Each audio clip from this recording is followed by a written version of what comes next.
দর্শক, উত্তরা আধুনিক medical college হাসপাতালে রয়েছেন আমাদের আরেকজন সহকর্মী মুশফিকুর রহমান। আমরা তার কাছে সরাসরি যুক্ত হচ্ছি। মুশফিক, আপনার কাছে জানতে চাচ্ছি এই হসপিটালে হতাহত যারা আছেন তাদের সবশেষ অবস্থাটা এবং ঠিক হতাহতের সংখ্যা ঠিক কত হতে পারে এই হাসপাতালে?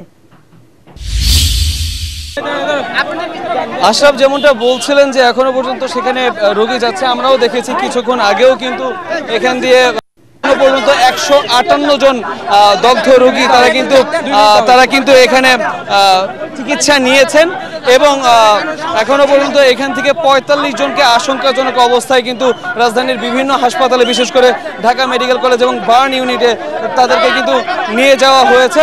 এছাড়া এখানে কিন্তু 23 জনের মতন এখানে ভর্তি আছেন এখনো পর্যন্ত। এছাড়া 2 জন এখানে কিন্তু মৃত্যুবরণ করেছে বলে আমরা যতটুকু জানতে পেরেছি।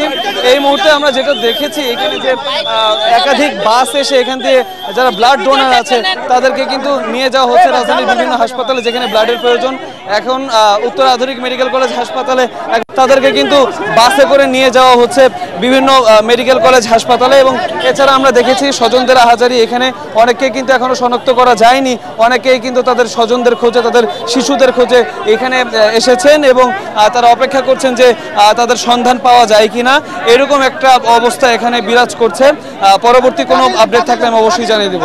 এই ছিল এখনকার মতো আমার কাছে সর্বশেষ। মুশফিক, আপনাকে ধন্যবাদ যুক্ত থাকার জন্য।